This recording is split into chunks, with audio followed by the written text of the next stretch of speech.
정부가 화물 운송 분야 위기 경보 단계를 심각으로 격상했습니다.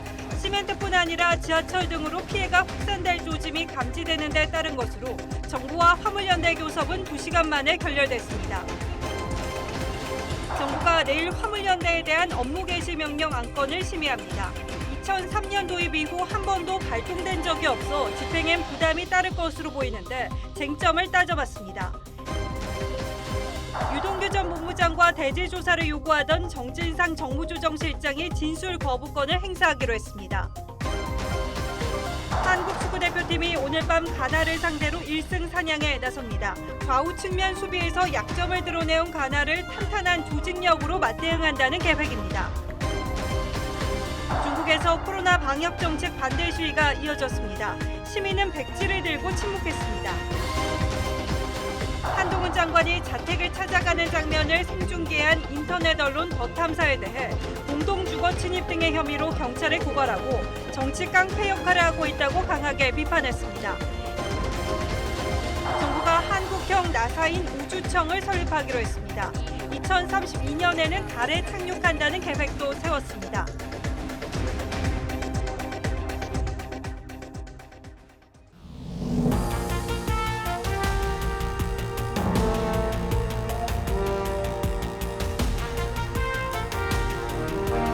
시청자 여러분 안녕하십니까? 뉴스나인의 신동욱입니다. 국가산업의 대동맥 물류가 멈춰선 지 닷새째를 맞았습니다. 피해는 자동차, 철강, 시멘트 등 국가 기간 산업에 집중되고 있습니다. 정부는 하루 피해 금액만 3천억 원에 달할 것으로 추정하고 있습니다. 컨테이너를 싣지 못한 수출 기업들이 발을 구르고 있습니다. 하지만 화물연대는 물러설 기미를 보이지 않고 있습니다. 정부는 파업 위기 경고를 심각 단계로 올리고 업무 개시 명령 카드도 꺼내들었습니다.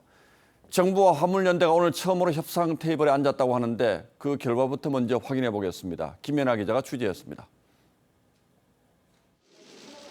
정부와 화물연대가 파업 닷새 만에 처음 협상 테이블에 마주 앉았습니다. 국가 경제 피해를 우려한 국토교통부의 요청에 화물연대가 응한 건데 오늘은 대화의 물꼬를 트는 데 그쳤습니다. 오늘 오후 이곳 정부 세종청사에서 시작된 협상은 양측의 입장차만 확인한 채 1시간 50분여 만에 결렬됐습니다. 정부는 노조의 떼법에 타협할 수 없다며 안전운임제 품목 확대에 선을 그었고 논의도 안 된 상태에서 저는 일방적인 것들을 받아들이는 선례를 남길 수도 없고 또 그렇게 될 내용도 아닌 걸 잘 알지 않냐. 바로 복귀를 좀 해라. 화물연대는 국토부가 답변하거나 결정할 수 있는 것이 없다는 대답만 반복했다며 비판했습니다. 앞서 정부는 오늘 오전 파업 위기 경보를 최고 수위인 심각 단계로 올렸습니다. 집단 운송 거부가 전국적으로 확산되고 운송과 수출입 화물 처리에 차질이 발생하고 있는 점 등을 고려한 조치입니다. 정부가 육상 화물 운송 분야에서 심각 단계 경보를 발령한 건 이번이 처음입니다. 소수가 주도하는 이기적인 집단 행위로 국민 경제가 휘청거리고 다수의 선량한 근로자들과 국민이 피해를 입는 상황이 반복되는. 다만 정부와 화물연대는 대화의 끈을 놓지 않고 오는 30일 두 번째 협상에 나설 예정입니다. TV조선 김예나입니다. 피해는 눈덩이처럼 쌓이고 있습니다. 단순 물류 문제가 아닌 국가 경제 전반의 위기로 번지고 있습니다. 하지만 정부는 단호합니다. 윤석열 대통령도 불법 파업에 대해서는 무관용 원칙으로 대처하라고 거듭 주문했습니다. 내일 국무회의에서는 업무 개시 명령이 논의됩니다. 정부의 대처 방향은 황선영 기자가 취재했습니다. 윤석열 대통령은 오늘 수석비서관 회의에서 불법을 통해 얻을 수 있는 건 아무것도 없다며 노사 법치주의 확립을 강조했습니다. 국민 경제를 볼모로 한 노조의 불법과 폭력은 용납할 수 없다는 입장도 분명히 했습니다. 윤 대통령은 내일 국무회의를 주재하고 업무 개시 명령 세부 대상을 심의할 예정입니다. 정부 관계자는 약 9개 분야 중 시멘트 운송 분야 참여자가 전체의 절반을 차지한다며 시멘트 분야 2천여 명이 우선 포함될 가능성이 높다고 전했습니다. 화물연대 집단 운송 거부로 인한 국민의 피해를 더 이상 방치할 수 없는 상황에서 국무회의에서 의결되면 국토교통부 장관이 업무 개시 명령을 발동하게 되는데 대통령실은 명령 대상자들의 송달 회피 가능성까지 염두에 두고 2년 전 전공의 파업 당시의 판례와 헌법 소원 사례까지 검토를 마친 것으로 알려졌습니다. 정부는 불법 행위에 대해서는 형사적으로도 무관용 원칙을 강조했습니다. 핵심 주동자와 극렬 행위자, 나아가 배후까지 끝까지 추적하여 예외 없이 사법 조치할 방침입니다. 대통령실은 이번 파업 여파가 철도 노조나 공무원 노조까지 이어질 가능성이 큰 만큼 노사 법치주의라는 일관된 기조를 끝까지 유지할 방침입니다. TV조선 황선영입니다. 예, 보신 것처럼 아직은 강대강 대치입니다. 지금부터는 화물연대 파업으로 타격을 입고 있는 현장 상황 점검해 보겠습니다. 먼저 건설업체가 직격탄을 맞았습니다. 시멘트 출하가 중단되면서 주요 아파트 공사장 가운데 멈춰선 곳도 많습니다. 파업 손실이 하루 800억 원에 달할 것으로 건설업계는 추산하고 있습니다. 안윤경 기자가 취재했습니다. 수도권의 한 시멘트 공장. 바쁘게 움직여야 할 운송차가 시동을 끈 채 늘어서 있고 작업자 대신 경찰이 출입문 앞에 모였습니다. 화물연대 파업 여파로 시멘트 출하가 전면 중단된 겁니다. 이 공장은 시멘트 운송차가 하루 평균 180대, 약 5분에 한 대꼴로 쉴 수 없이 드나드는 곳이지만 보시는 것처럼 운행 중인 차량을 단 한 대도 찾아볼 수 없습니다. 자재 공급이 막히다 보니 공사 현장도 곳곳이 멈춰섰습니다. 대규모 재건축 단지는 콘크리트 타설 작업이 중단됐고 연쇄적으로 전기와 설비 공정도 멈춰설 위기에 처했습니다. 레미콘이 아파트의 골조 뼈대를 만드는 건데 뼈대가 없으면 학원에다가 할 수는 없지 않습니까? 업계에선 이 상태로는 2, 3일도 더 버티기 힘들다는 전망이 나옵니다. 기존에 이제 가지고 있는 재고만 소진을 해서 나가는 거죠. 시멘트와 레미콘 업계는 이번 파업으로 하루 800억 원 넘는 손실이 발생할 것으로 예측했습니다. 화물연대가 운송거부를 갖다 풀어도 저희가 당장 못 돼요. 다시 가동을 하는데도 시간이 걸리거든요. 이창양 산업부 장관은 충북 제천 시멘트 공장을 찾아 필요하면 군 차량을 지원하는 방안도 검토하겠다고 밝혔습니다. TV조선 안윤경입니다. 오랫동안 기다렸던 새 차가 나와도 고객들에게 옮겨줄 운송수단이 없습니다. 자동차 회사 직원이 직접 차를 가져다 주기도 하고 마음 급한 구매자들은 공장까지 가고 있습니다. 수소버스는 충전을 못해 운행을 못하고 이 상태로라면 주유소 기름도 곧 바닥날 처지입니다. 이어서 최윤정 기자가 취재했습니다. 현대자동차 울산 공장 앞. 고객에게 인도될 차량들이 공장 밖을 빠져나옵니다. 평소 차량 운반용 트럭에 실려 운반하는데 화물연대 파업으로 배송 직원들이 직접 차를 몰고 운송하는 겁니다. 주말부터 이렇게 하루 평균 1,100여 대를 옮기고 있습니다. 상황이 이렇다 보니 장거리 로드 탁송에 불안한 고객들은 직접 차량을 받으러 공장으로 찾아오기까지 합니다. 화물연대 파업하고 나서 출고가 너무 많이 밀려지니까 당장 지금 차를 써야 되는 상황이어서 그냥 빨리 받고 싶어서. 화물연대 파업 여파는 이뿐만이 아닙니다. 전주의 한 수소버스 충전소에서는 운송 거부로 수소가 바닥이 났습니다. 결국 다른 충전소로 수소버스가 몰리는 상황. 이마저도 곧 고갈돼 수소 시내버스 운행이 중단될 위기에 놓였습니다. 만약에 물량이 완전히 끊긴다면 그때 가서는 불가피하게 조금 감차가 들어가야 하지 않나. 일반 주유소도 마찬가지입니다. 기름 운반 트럭 기사 대부분이 운행을 중단하면서 주유소 저장 탱크도 점점 비어가고 있습니다. 운전자들은 주유소 기름마저 바닥날까 불안한 마음입니다. 걱정은 많이 되죠. 어쨌거나 재연주가 된다고 하면 굉장히 많이 불안한 건 사실인 것 같습니다. 출하 중단은 철강 업계까지 덮치면서 철강을 원재료로 하는 자동차 건설, 조선 등의 업계로 피해 확산 우려가 번지고 있습니다. TV조선 최윤정입니다. 협상에 진전이 없으면 정부가 내일 화물자동차 업무 개시 명령을 강행할 가능성이 높아 보입니다. 한다면 처음 있는 일이어서 실효성을 따져보겠습니다. 자, 홍영 기자, 이번에 업무 개시 명령이 발동되면 법이 만들어진 뒤에 처음으로 발동이 되는 거죠? 네, 업무 개시 명령은 지난 2003년 화물연대의 총파업을 계기로 도입됐습니다. 예. 당시 부산항이 마비되는 등 피해가 커서 노무현 정부가 법을 개정해서 만들었는데요. 하지만 정부는 파업 때마다 말만 했을 뿐 실제로 이 카드를 쓴 적은 없습니다. 그 이유는 뭡니까? 네, 우선 발동 요건부터가 똑 떨어지지 않기 때문입니다. 예. 이 정당한 사유 없이 화물 운송을 집단 거부해 국가 경제에 심각한 위기를 불러올 경우인데 이번 안전운임제 도입을 이 정당한 사유로 볼 수 있을지 또 국가 경제에 심각한 위기를 초래할 정도인지를 구체적으로 다 따져봐야 합니다. 자, 그러나 어쨌든 정부는 이번 화물연대의 요구를 정당하지 않다 이렇게 보고 있는 것 같은데 그 이유는 뭘까요? 네, 정부는 우선 안전운임제 도입을 3년 더 연장하자고 했는데 영구적으로 전 업종으로 확대하자는 건 정당한 운송 거부 사유에 해당하지 않는다고 보고 있습니다. 정부 고위 관계자는 무엇보다 물류를 담보로 다른 업종 노동자의 생계까지 위협할 수 있기 때문에 이 다른 파업과는 성격이 다르다고 했습니다. 이 업무 개시 명령이 사문화된 건 그동안 정무적인 판단에 따라서 안 한 거지 정부가 못한 게 아니라는 입장입니다. 자, 그런데 내일 국무회의에서 발동이 되면 그건 바로 적용이 됩니까?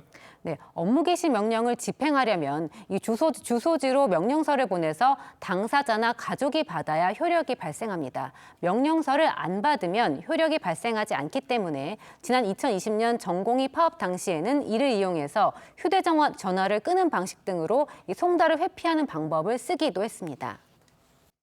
명령을 받았는데도 명령을 이행하지 않았다는 게 처벌의 핵심이기 때문에 명령을 받은 사실은 공소를 제기하는 쪽에서 입증할 사안입니다. 송달이 안 되고 몇십일 동안 안 되는 사이에 또 형사를 고소하네 안 하네 또 몇십일 가고.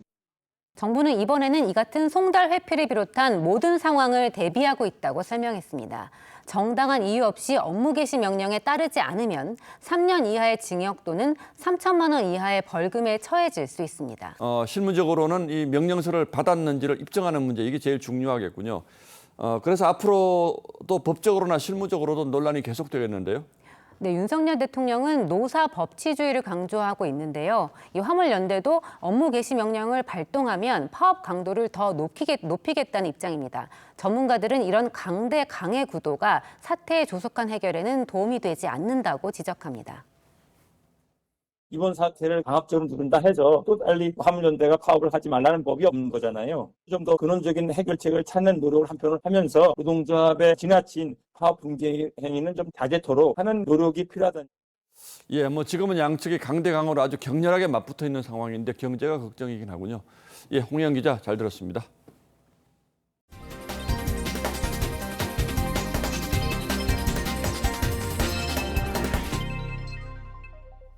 이렇게 화물연대 파업으로 혼란이 커지고 있는데 민주당은 불법 파업에 대한 손해배상 청구를 제한하는 내용의 일명 노란봉투법 제정을 연일 강조하고 있습니다.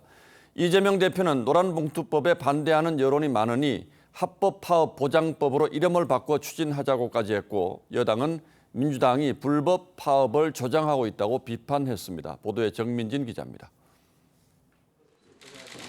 노동계 인사들을 맞이하는 이재명 대표 뒤편에 합법 파업 보장법 제정이란 글자가 보입니다. 이 대표는 불법 파업에 대한 법적 조치가 노동 3권을 무력화한다며 노동자들에 대한 손해배상 청구를 제한하는 노란봉투법을 합법 파업 보장법으로 이름을 바꿔 추진하겠다고 했습니다. 최근에는 이 소위 프레임이라고 하는 것이 폭력 불법 파업까지 보장하자는 것이냐. 지난 9월 민주당과 정의당 소속 의원 56명이 공동 발의한 이 법은 불법 파업이라도 폭력 파괴 행위가 없다면 손해배상 청구를 금지하고 폭력 파괴가 있더라도 노조 간부 등 개인에게는 손해배상을 청구하지 못하도록 하고 있습니다. 그동안 민주당 내에서도 불법 파업을 조장할 수 있다는 우려로 신중론이 강했습니다. 기존의 판례 또 이제 사용자 측과 노동자 측의 각각의 이해가 다른 부분들이 있기 때문에 충분히 논의해가면서 정부도 헌법과 충돌한다며 반대 입장이었고 5년 동안 실제로 진행되지 않았죠. 막상 하려고 보면 이게 헌법상의 충돌 문제가 여당도 불법 파업 조장법이라고 비판합니다. 위헌적이며 노조 방탄법에 다름 아니다. 민주당은 노란봉투법을 이번 정기국회 7대 입법 과제로 추진한다는 방침이지만 여당이 위원장인 법사위 문턱을 넘어서긴 어려운 상황입니다. TV조선 정민진입니다. 이상민 행안부 장관 거취를 둘러싼 여야 공방도 거칠어지고 있습니다. 즉각 파면을 요구해왔던 민주당이 결국 단독으로 해임 건의안을 발의하고 탄핵 소추안까지 검토하기로 했습니다. 이렇게 되면서 여야가 어렵게 합의한 국정조사는 단 닷새 만에 없던 일이 되는 분위기입니다. 신유만 기자가 보도합니다.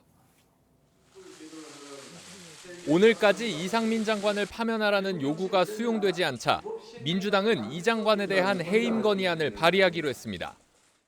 수많은 그런 구설수와 실언과 무책임한 모습을 보여온 이상민 장관에 대한 책임을 묻는 것에 대해서 어떤 이견이 있을 수 있겠습니까? 모레인 30일 해임 건의안을 발의하고 다음 달 2일 본회의에서 처리한다는 계획입니다. 이와 동시에 이 장관 탄핵 소추안도 검토하기로 했습니다. 하지만 해임 건의는 박진 외교부 장관의 경우처럼 대통령이 받아들이지 않으면 실효성이 없고 탄핵안도 전제 조건인 법률 위반 사항을 경찰 조사와 국정조사가 끝나기도 전에 밝혀낼 수 있을진 미지수입니다. 헌법이나 법률을 위배한 때에만 탄핵이 가능한데 정치적 책임만으로 탄핵 소추를 하기는 어려울 것으로. 이 때문에 여당은 오로지 정쟁의 수단이라고 비판했습니다. 국정조사의 처음부터 목적 자체가 정쟁이고 정치적 공격을 위한 국정조사였다고 하는 것을 말해주는 거예요. 특히 장관 파면을 수용하면 그 다음은 총리, 대통령을 물고 늘어질 게 뻔하다며 국정조사 보이콧도 시사했습니다. 국정조사 결론이 나기도 전에 그런 요구를 하는 것인데 그렇다면 국정조사를 할 이유가 없는 것입니다. TV조선 신유만입니다. 이태원 참사 관련 수사는 마무리 국면으로 접어들었습니다. 경찰 특별수사본부가 핵심 피의자에 대한 구속영장을 이번 주 신청할 예정이고 불법 증축 혐의를 받는 해밀턴 호텔 대표 소환도 임박한 것으로 알려졌습니다. 임서인 기자가 취재했습니다. 업무상 과실치사상 혐의로 입건된 박희영 용산구청장이 특수본에 재소환됐습니다. 18일 1차 조사를 받은 이후 열흘 만입니다. 한 말씀만 해주십시오. 용산구는 4월 일반 음식점에서도 음향시설을 갖추고 춤을 출 수 있도록 하는 조례를 제정했는데 이후 승인을 받은 24개 업소 가운데 22개가 박 구청장 취임 이후 승인이 이뤄졌습니다. 특수본은 이 과정에서 박 구청장이 영향을 행사했는지를 파악하려고 박 구청장 휴대전화와 태블릿 PC 등 내용물을 분석하고 있습니다. 참사가 난 골목 주변 불법 증축으로 인명피해를 키웠다는 혐의를 받는 해밀턴 호텔 이모 대표 소환도 임박했습니다. 해밀턴 호텔 측은 2013년 용산구청으로부터 불법 건축물 철거 통보를 받았지만 이행강제금을 5억 원 넘게 내며 버텼습니다. 특수본은 이 대표와 용산구청 공무원 사이 유착 가능성 여부도 집중 수사 중입니다. 박 구청장을 비롯해 이임재 전 용산경찰서장과 최성범 용산소방서장 등은 2차 소환 조사까지 마친 상황. 특수본은 2차 소환 조사를 마친 이 전 서장 등 주요 피의자들에 대해 이번 주 중으로 구속영장 신청 여부를 결정할 방침입니다. TV조선 임서인입니다. 이재명 대표의 최측근 김용 부원장에 이어서 정진상 실장도 진술 거부권을 행사하며 입을 열지 않고 있는 것으로 파악됐습니다. 구속될 때까지와는 사뭇 달라진 태도인데 왜 이렇게 태도가 변했는지 황민지 기자가 자세히 취재했습니다. 검찰 소환 초기 대장동 뇌물 의혹 등을 적극 부인했던 정진상 실장. 검찰 조사에서 유동규 전 본부장과의 대질까지 요구했습니다. 전혀 사실과 다르다. 그리고 그 진술들이 왜 객관적으로 다른 사실관계와 부합하지 않는지에 대해서 충분히 설명하고. 하지만 구속영장이 발부되고 24일 구속 적부심도 기각된 이후 변론 전략이 달라진 모습입니다. 검찰이 지난주 금요일에 이어 또다시 정 실장을 불러 조사했지만 정 실장은 진술 거부권을 행사하며 입을 다문 것으로 알려졌습니다. 먼저 구속 기소된 김용 전 민주연구원 부원장도 검찰 조사에서 진술을 거부했는데 정 실장 측 변호인은 이와 관련 재판에서 설명하려는 것이라고 밝혔습니다. 일각에선 이들이 검찰이 확보한 물증과 증언을 모른 채 잘못 진술했다간 재판에서 불리해질 걸 우려한다는 지적이 나옵니다. 또한 자신들의 진술 내용을 통해 이재명 대표와의 연관성을 파악하려는 검찰 수사를 무력화하려는 게 아니냐는 해석도 있습니다. 반면 대장동 팀 남욱 변호사는 곽상도 전 의원의 50억 뇌물 재판에 나와 곽 전 의원이 김만배 씨에게 회사에서 돈 꺼내주고 징역 3년 갔다 오라고 했다며 폭로를 이어갔습니다. TV조선 황민지입니다.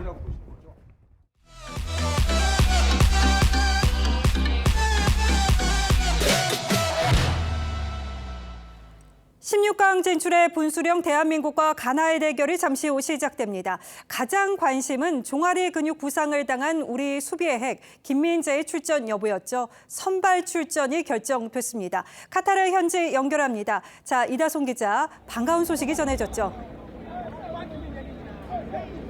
네, 이 벤투 감독은 경기장인이 오늘 아침에 이 김민재의 선발 출전 여부를 결정한다고 했는데 다행히 김민재는 오늘 선발로 출전합니다. 원톱 자리엔 황의조 대신에 조규성이 출전합니다. 지난번 우루과이전과 비교해 공격형 미드필더 정우영과 권창훈이 이재성과 나상호 대신에 투입됐습니다. 이 포백 라인은 지난 우루과이전과 마찬가지로 김진수, 김민재, 김영권, 김문환이 나섭니다. 지난 우루과이전과 비교해 약간의 라인업 변화가 있지만 4년을 함께 달려온 만큼 조직력에선 큰 문제가 없을 것으로 보입니다. 우리 선수들은 오늘 승리로 16강 진출의 가능성을 높이는 것은 물론 이 68년 동안 이어진 월드컵 조별리그 2차전 무승 징크스를 반드시 깨겠다는 각오입니다. 네, 오늘 경기는 지난 우루과이전과 같은 장소에서 열리죠. 네, 이 우리 선수들은 이 카타르 월드컵 조별리그 3경기를 모두 이곳 에듀케이션 시티 스타디움에서 치릅니다. 이곳 경기장은 지금 낮 기온이 섭씨 31도까지 올라 아주 더운데도 이 경기장의 열기는 더욱 뜨거워지고 있습니다. 경기 시작 3시간 전부터 한국과 가나의 장애 응원전이 펼쳐졌는데요. 특히 이번 월드컵에서 화제몰이 중인 가나 팬들의 열기 정말 대단합니다. Definitely Ghana is going to score Korea by 2 goals to 0. After the match, we will get to know the scoreline because Korea have a strong team. 하지만 우리 붉은 악마 역시 지지 않겠다는 각오입니다. 우리 붉은 악마들이 인원이 더 적을 수는 있지만 목소리는 훨씬 더 클 거라고 생각하고 열심히 응원하겠습니다. 한국 시간으로 잠시 뒤인 저녁 10시 한국과 가나전이 열리고 내일 새벽 4시 포르투갈과 우루과이가 맞대결을 펼치는데 두 경기 결과에 따라 H조의 16강 진출 윤곽도 그려질 예정입니다. 지금까지 카타르에서 TV조선 이다솜입니다. 우리 축구팬의 응원 열기도 뜨겁습니다. 궂은 날씨에도 전국 곳곳에서 거리 응원전이 펼쳐지고 있는데요. 서울 광화문 광장에 나가 있는 취재기자 연결합니다. 자, 장동욱 기자, 기온도 많이 떨어졌고 빗줄기가 꽤 거센데요. 축구팬들 많이 모였습니까? 네, 그렇습니다. 저녁 내내 비가 이어지고 있지만 이곳 광화문 광장에 마련된 이 거리 응원 전광판 앞에는 시민들이 속속 모여들고 있습니다. 태극전사들의 가나전 승리와 16강 진출을 염원하는 응원 열기 또한 갈수록 뜨거워지고 있습니다. 응원전을 기획한 붉은 악마 측은 오후 이른 시간부터 광장 곳곳에 대형 스크린과 스피커를 설치했습니다. 가나전이 시작되면 더 많은 인파가 몰릴 것으로 예상되는데요. 경찰은 기동대와 특공대를 포함한 인력 800여 명을 투입해 안전 관리에 나섰습니다. 서울시는 폭우에 대비해 광화문 광장 인근 배수로를 정비하고 임시 대피소에 난로와 구급 인력을 배치했습니다. 인근 버스 정류소는 안전상 이유로 임시 폐쇄됐습니다. 퇴근 시간 무렵부터 빗줄기가 굵어지면서 직장인 상당수는 335 스크린이 설치된 인근 호프집과 음식점에 모여 응원을 준비하는 모습입니다. 우루과이전에 이어 오늘도 사정이 다 돼서야 경기가 끝나는 만큼 지하철 1, 2, 3, 5호선이 새벽 1시까지 연장 운행됩니다. 응원전은 수원 월드컵 경기장과 인천 축구 전용 경기장 등 전국 6곳에서 열리는데요. 전국적으로 비가 내리지만 4만 명 넘는 인파가 모여 태극전사를 응원할 전망입니다. 서울 광화문 광장에서 TV조선 장동우입니다. 중국 거리는 분노를 표출하는 시민으로 들끓고 있습니다. 코로나 봉쇄 조치에 따른 것으로 시민들은 표현의 자유를 상징하는 흰색 종이를 들고 시위를 이어갔습니다. 중국 공산당이天安문 사태 이후 처음으로 큰 저항에 직면했다는 진단이 나옵니다. 당국은 자칫 사태가 악화될까 신중을 기하는 모습입니다. 최연희 기자입니다. 새벽까지도 사람들이 흰 종이를 들고 구호를 외칩니다. 당국의 제로 코로나에 반발하는 시위가 중국 전역으로 번졌습니다. 공산당 체제 하에서 매우 이례적인 일입니다. 没想到有一天我们还能走到街头上去，公开地表达我们的诉求。 온라인에서도 백지혁명 해시태그 운동이 확산하고 있습니다. 말하고 싶지만 말할 수 없는 중국의 엄격한 검열에 항의하는 의미입니다. 홍콩과 대만 등에서도 연대 시위가 열렸습니다. 이 같은 반정부 움직임이 1989년天安门 사태 이후 중국의 가장 큰 위협이 될 수 있다는 진단도 나옵니다. 외신들은 3년임을 시작한 시진핑이 새로운 시험대에 올랐다고 평가했습니다. 하지만 중국은 SNS에 올라오는 영상들을 삭제하며 시위 확산 사실조차 부정하고 있습니다. 根据现实的情况，一直在进行有关的调整。 상하이에선 시위를 취재하던 외신 기자가 당국에 끌려가 구타를 당하는 일도 벌어졌습니다. TV조선 최원입니다. 이른바 새벽 술자리 의혹을 보도한 인터넷 언론 더 탐사 관계자들이 한동훈 장관이 사는 아파트에 무단 침입을 시도한 일이 있었습니다. 한 장관은 이들을 공동 주거 침입 혐의로 경찰에 고소한 데 이어서 정치 깡패에 비유하면서 강도 높게 비판했습니다. 경찰은 한 장관과 가족들에 대한 신변 보호 조치에 들어갔습니다. 한송원 기자의 단독 보도입니다. 서울 강남구의 한동훈 법무장관 자택 현관문 앞에 남성 3명과 한 여성이 서성입니다. 한 장관 스토킹 혐의로 경찰 수사를 받고 있는 유튜브 매체 더 탐사 관계자들인데 초인종을 누르거나 한 장관을 부르는 상황을 생중계했습니다. 한 장관은 어제 이들을 공동 주거 침입과 보복 범죄 혐의로 경찰에 고소했고 경찰은 오늘 한 장관과 가족들에 대한 신변보호 조치에 착수했습니다. 한 장관 주거지 순찰 강화, 스마트워치 지급 등의 조치 사항도 협의할 계획입니다. 한 장관은 더 탐사를 민주당과 협업하는 정치 깡패에 비유하며 강하게 비판했습니다. 과거에는 이정재, 임화수, 용팔이 같은 정치 깡패들이 정치인들 불법을 대행했다며 더 탐사 같은 곳이 정치 깡패들이 했던 역할을 하는 것 같다고 했습니다. 여당은 해당 매체의 불법 행위가 도를 넘었다고 강하게 비판했지만 대한민국이 과연 법치국가가 맞느냐는 탄식이 절로 나옵니다. 참으로 무법천지 공화국입니다. 아파트 호수가 공개되었습니다. 공포와 충격 그 자체입니다. 야당은 한 장관의 대응이 지나치다고 반박했습니다. 검찰이 제 집 압수수색하는데요. 기자들이 와서 다 찍어가고 누르고 하잖아요. 그렇게 법적으로 정치는 하는 게 아니라니까요. TV조선 한송원입니다. 어제 양양에서 산불 감시 헬기가 추락해 5명이 숨졌죠. 이 사고 헬기에 비행 기록 장치가 없어서 원인 규명에 어려움이 예상되는데요. 이 탑승 명단에 없었던 여성 2명은 부기장의 지인인 것으로 확인됐습니다. 이승훈 기자입니다. 추락한 헬기 동체는 산산조각났고 합동 감식반이 불탄 헬기 잔해를 살핍니다. 경찰과 국토부 등은 오늘 현장에서 사고 원인을 집중 조사했습니다. 하지만 이렇다 할 단서는 찾지 못했습니다. 사고 헬기는 블랙박스 역할을 하는 비행 기록 장치도 없는 노후 기종이었습니다. 47년 전 생산된 헬기인데다 여객용이 아닌 화물용 헬기라 비행 기록 장치 의무 장착 대상도 아니기 때문입니다. 헬기 운영 업체 측은 정기적으로 부품을 교체했고 지난 3월 정기 점검을 통과했다고 밝혔습니다. 모니터링을 검사를 1년에 10회 이상을 검사를 합니다. 정규 점검은 금년 3월. 탑승자 명단에서 누락됐던 50대 여성 2명은 경기도 거주자로 숨진 50대 부기장의 지인이었습니다. 하지만 이들의 정확한 관계와 헬기를 탄 경위는 아직 확인되지 않았습니다. 경찰은 DNA 분석 등을 통해 정확한 신원을 조사하고 있습니다. 여성 2명이 탑승한 것은 맞습니다. 부검 결과를 통해서 신원이 파악이 돼야 경찰은 또 국토부와 숨진 기장의 항공관리법 위반 여부와 헬기 운영업체의 관리 의무 미흡 여부도 조사하고 있습니다. TV조선 이승훈입니다. 지난 추석 연휴 당시 부산의 한 주택가에서 모녀가 숨진 채 발견됐었죠. 경찰은 금품을 노린 이웃이 약물을 탄 음료를 먹인 뒤에 범행을 한 것으로 보고 있습니다. 이심철 기자입니다. 지난 9월 부산에서 40대 여성과 10대 딸이 숨진 채 발견됐습니다. 다른 방에서 잠자던 10대 아들은 화를 면했는데 이들 일가족의 몸에서 같은 성분의 약물이 검출됐습니다.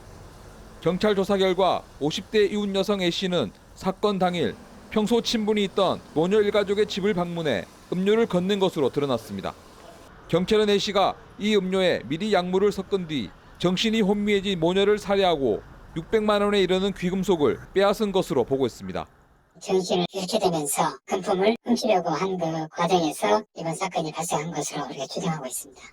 경찰은 지난 25일 이웃 A씨를 살인 혐의로 구속했지만 A씨는 자신의 혐의를 부인하고 있습니다. 경찰은 A씨의 혐의를 입증하기 위해 사라진 귀금속의 행방을 쫓고 있습니다. TV조선 이심철입니다. 다시 정치권 뉴스입니다. 새 당대표를 뽑는 시기를 두고 내부 힘겨루기를 벌이던 국민의힘이 결국 내년 3월 초에 전당대회를 치르는 쪽으로 가닥을 잡아가고 있습니다. 정진석 비대위원장이 지난주 금요일 윤 대통령을 1시간 정도 따로 만나서 이 문제를 논의한 것으로 저희 취재 결과 확인됐습니다. 더 구체적인 내용은 김아림 기자의 단독 보도에서 확인하시기 바랍니다. 국민의힘은 지난 9월 당 내분 속에 정진석 비대위를 출범시켰습니다. 당의 위기 상황을 서둘러 종식시키고 우리 윤석열 정부가 힘차게 발전할 수 있도록 우리 집권 여당으로서 튼실하게 뒷받침. 당원을 개정해 임기를 6개월로 못 박으면서 비대위는 3월 12일로 끝나게 됩니다. 당초 비대위를 연장하며 5, 6월에 전당대회를 열 것이란 전망도 나왔지만 최근 비대위 임기가 끝나기 전인 3월 초로 가닥을 잡았습니다. 정진석 비대위는 이번 주 구체적 전대 날짜를 확정하는 방안을 논의 중입니다. 당 지도부가 윤석열 대통령과 관저에서 만찬을 한 지난 25일, 정 위원장은 이날 오후 용산 대통령실에서 윤 대통령과 1시간가량 따로 만나 전당대회 시기에 대해 의견을 교환한 것으로 전해졌습니다. 이에 따라 예산안 처리 직후부터 전당대회 준비가 시작될 것으로 보입니다. 정 비대위원장이 의지를 보이고 있는 당협위원장 당무감사에 대해서도 일단 시작한 뒤 새 대표가 마무리하면 된다는 입장으로 알려졌습니다. 당권 주자들의 움직임도 빨라지고 있는데 일각에서는 유력한 당권 주자인 김기현 의원과 나경원 전 의원의 연대 가능성이 거론됩니다. 안철수 의원은 이미 도전 의사를 밝혔고 윤 대통령과 소통을 늘려가고 있는 권성동 의원도 광폭 행보를 하고 있습니다. TV조선 김하림입니다. 정부가 우주 강국을 위한 로드맵을 발표했습니다. 누리호와 다누리를 우주로 쏘아 올린 데 이어서 민간이 주도하는 우주청을 설립해 2045년에는 화성까지 간다는 계획입니다. 박상현 기자가 더 구체적으로 설명해드리겠습니다. 지난 6월 발사에 성공한 한국형 발사체 누리호. 3, 2, 엔진 점화, 26. 우리나라 첫 달 탐사선인 다누리도 순항하고 있습니다. 오늘 달을 향한 첫걸음을 성공적으로 내디딜 수 있어 매우 기쁘게 생각합니다. 이로써 우리는 7대 우주 강국의 반열에 올라섰습니다. 하지만 과학계에선 체계적인 우주 산업을 위한 우주항공청 설립 요구가 끊이지 않았습니다. 결국 정부가 내년에 한국형 나사인 우주청을 설립하기로 결정했습니다. 우주항공산업 육성과 외교 국제협력을 아우르고 대한민국을 우주경제 강국으로 만드는 중추 역할을 수행해 나갈 것입니다. 우주청은 과기정통부 산하의 정부 조직이지만 민간 우주 전문가가 중심이 된 특수한 형태로 운영될 예정입니다. 지금의 한국항공우주연구원 중심의 우주산업을 민간 분야로 이동시킨다는 겁니다. 우주산업 목표도 구체화했습니다. 5년 내 달 탐사선 엔진 독자 개발을 통해 2032년 달 착륙, 2045년에는 화성에 착륙한다는 계획을 세웠습니다. 전 세계 우주경제 규모는 2020년 4,400억 달러에서 2040년 27조 달러로 60배 이상 증가할 것으로 예상됐습니다. 우주청을 시작으로 우주 강국 도약을 위한 K우주 프로젝트가 본격화되고 있습니다. TV조선 박상현입니다. 내년도 종합부동산세 규모를 결정할 세법 개정안 입법 시한이 나흘 앞으로 다가왔습니다. 하지만 국회는 여전히 입장차를 좁히지 못한 채 평행선을 달리고 있는데 이런 가운데 올해 1주택 종부세 대상자의 22% 그러니까 5가구 가운데 1가구가 연소득 1,000만 원 미만인 것으로 나타나 논란이 커지고 있습니다. 백대우 기자가 취재했습니다. 종합부동산세 대상자 연소득 분포도입니다. 1가구 1주택 납부 대상자 23만여 명 가운데 연소득 1,000만 원 미만이 전체의 22%를 차지합니다. 대상자 3명 가운데 1명은 연소득이 2천만 원에 못 미칩니다. 집안채가 자산의 전부인 저소득 노령층의 부담을 특히 가중시켰다는 지적과 논란을 피하기 힘든 과세입니다.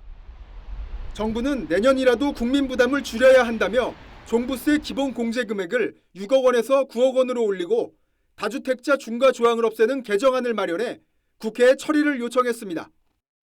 민생 정치는 다른 것이 아닙니다. 법정 시한 내에 신속하게 처리하는 것이 바로 민생 정치입니다.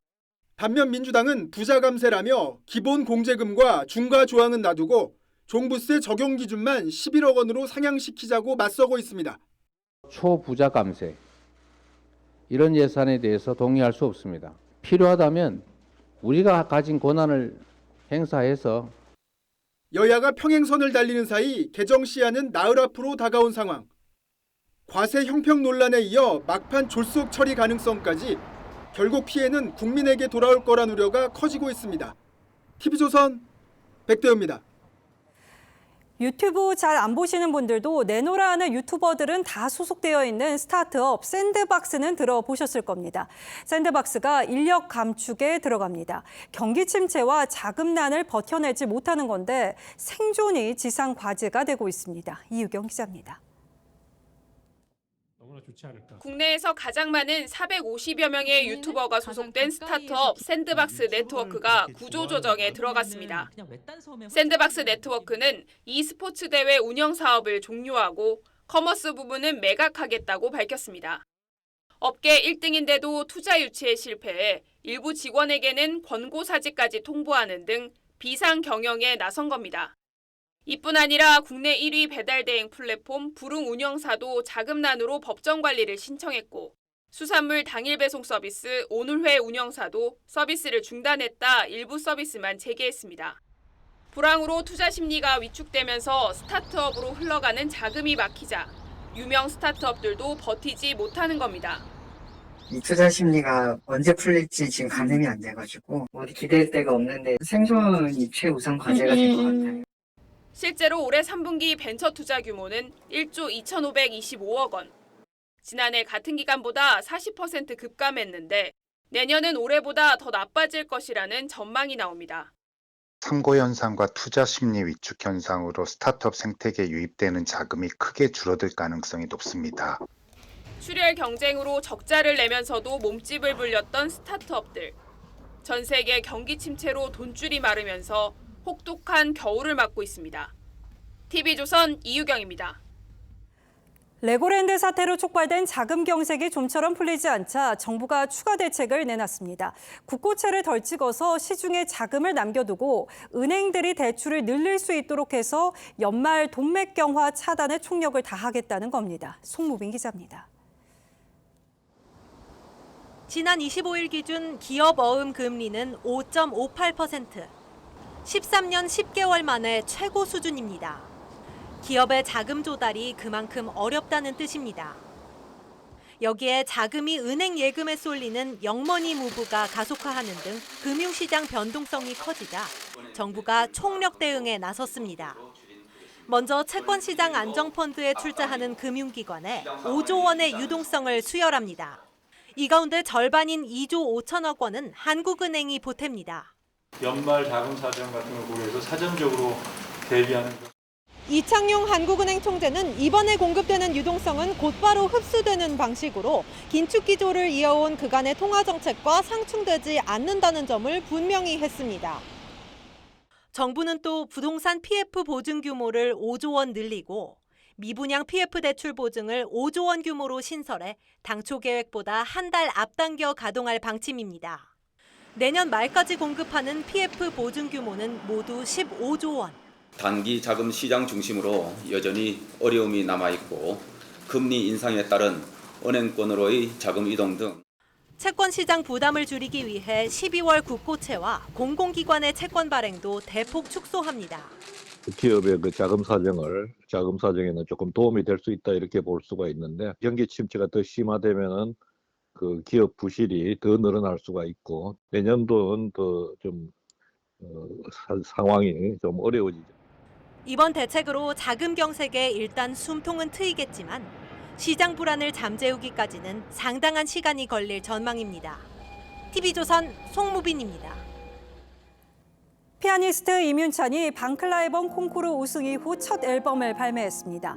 앞으로의 활동 포부도 밝혔는데요.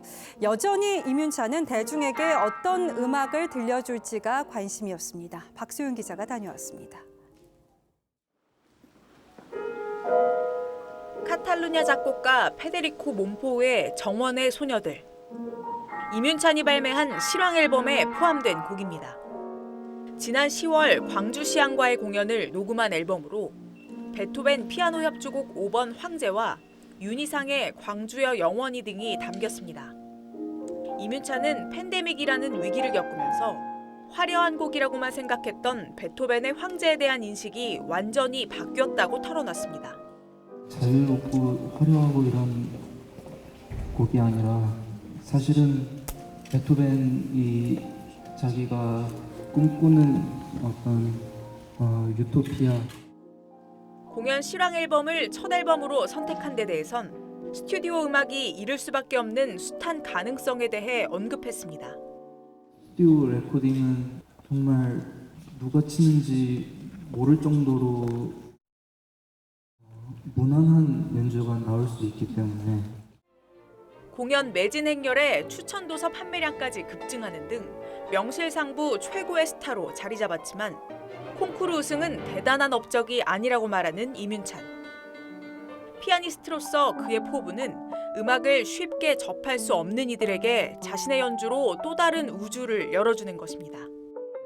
콩쿠르 나가서 1등하고 이런 게 아니라 그런 분들을 위해서 연주할 수 있는 사람이 대단한 TV조선 박소영입니다.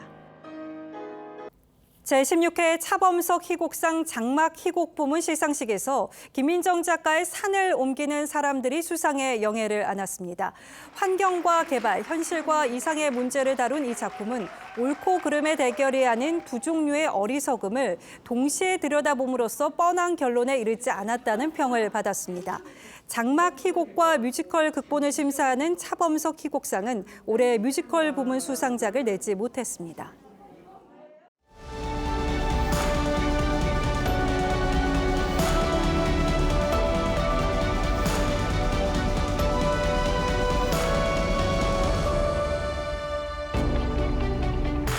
도둑이 시인의 집을 기웃거립니다. 마당에 꽃이 많이 피었구나. 방에는 책들만 있구나. 가을에 와서 꽃이나 가져가야지. 그런데 미국에는 책장 도둑이라는 게 있었습니다. 사건 기자들에게 붙었던 별명이죠. 사건 사고 관련자나 희생자 집, 책장에 놓인 사진들을 훔쳐 보도하곤 했던 겁니다.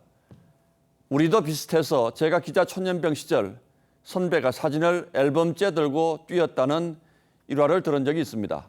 하지만 요즘은 상상도 못하는 일입니다. 개인의 인권, 정보, 초상권 보호에 대한 인식이 높아지면서 벌써 한참 전에 사라진 구태입니다. 그렇듯 취재 보도 윤리는 시대 변화와 자정 노력을 거치며 다듬고 발전해 왔습니다. 극단적인 선택에 관한 보도 기준도 그런 진화의 산물들이죠. 이어령 선생은 마구 되는 대로 거칠기를 뜻하는 막자를 마법에 접두어라고 했습니다. 막걸리, 막국수, 막사발처럼 사랑받는 단어에서 막노동, 막소주를 넘어 막말, 막되다, 막가다에 이르러선 득할 데가 없습니다. 취재 윤리에도 그렇게 막다른 막장이 있습니다. 유튜브 매체는 언론중재법상 언론이 아닙니다. 그래서 방송통신심의위의 심의 제재 대상도 아니죠. 그래서 막무가내 방송이 가능한 겁니다. 유튜브 채널 더 탐사 소속 5명이 한동훈 법무장관의 아파트 벨을 누르고 한 장관을 소리쳐 찾는 장면에서 우리는 무책임, 무질서의 끝판왕, 막장을 봤습니다. 당시 집에는 부인과 자녀들만 있었고 생중계 영상에서 집 층수와 위치까지 노출됐습니다. 그런데 이렇게 한 이유가 더 어이없습니다. 압수수색 당한 기자들 마음이 어떤 건지 느껴보라고 했다고 합니다. 한 장관을 스토킹한 혐의로 자기네 기자 집에 경찰이 압수수색을 나오자 이에 대한 보복으로 이렇게 했다는 겁니다. 법원이 발부한 압수수색 영장과 자신들의 행위를 동일시하며 정당한 취재라고 강변하고 있는 겁니다. 스스로를 언론이고 기자라고 생각한다면 결코 할 수 없는 행동들입니다.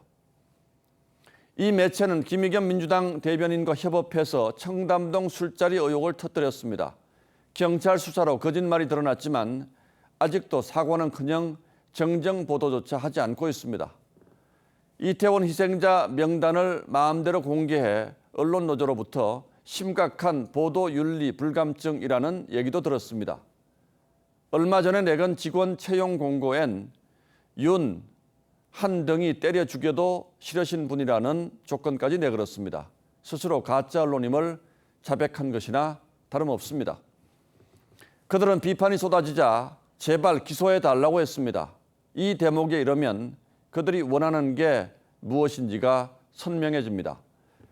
하지만 이렇게 막 가다가 결국 막다른 길을 만나게 될 텐데 그때는 또 어찌할런지요. 11월 28일 앵커의 시선은 막장을 보다 였습니다.